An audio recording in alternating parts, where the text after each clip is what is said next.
sasabihin ko lang na pawang kasinungalingan ang pinagbibitaw ng Madriagang yan.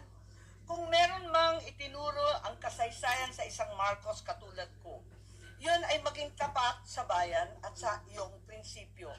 Hindi nila kayang sirain si Inday dahil hindi siya gumawa ng ikasisira ng kanyang pangalan.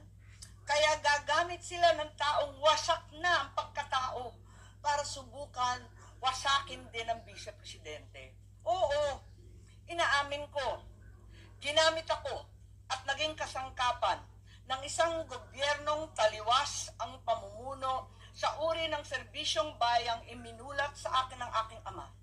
Ito ang gobyernong nangako na pagpapatuloy ng nasimula ni PRRD, ni Presidente Rodrigo Roa Duterte.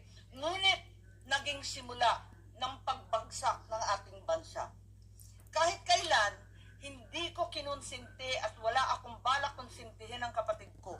At kahit kailan, hindi rin naman ako tatahimik.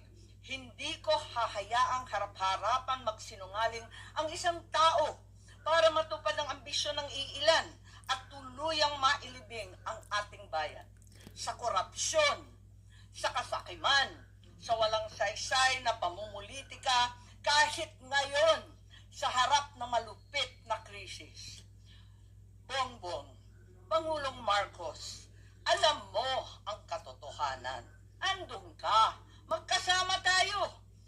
Kung hindi mo ito ipinag-uutos, walang dahilan para hindi mo itama ang kasinungalingan na ito. Huwag mong konsintihin ang mga politikong ginagamit ang sinungaling na si Madriaga.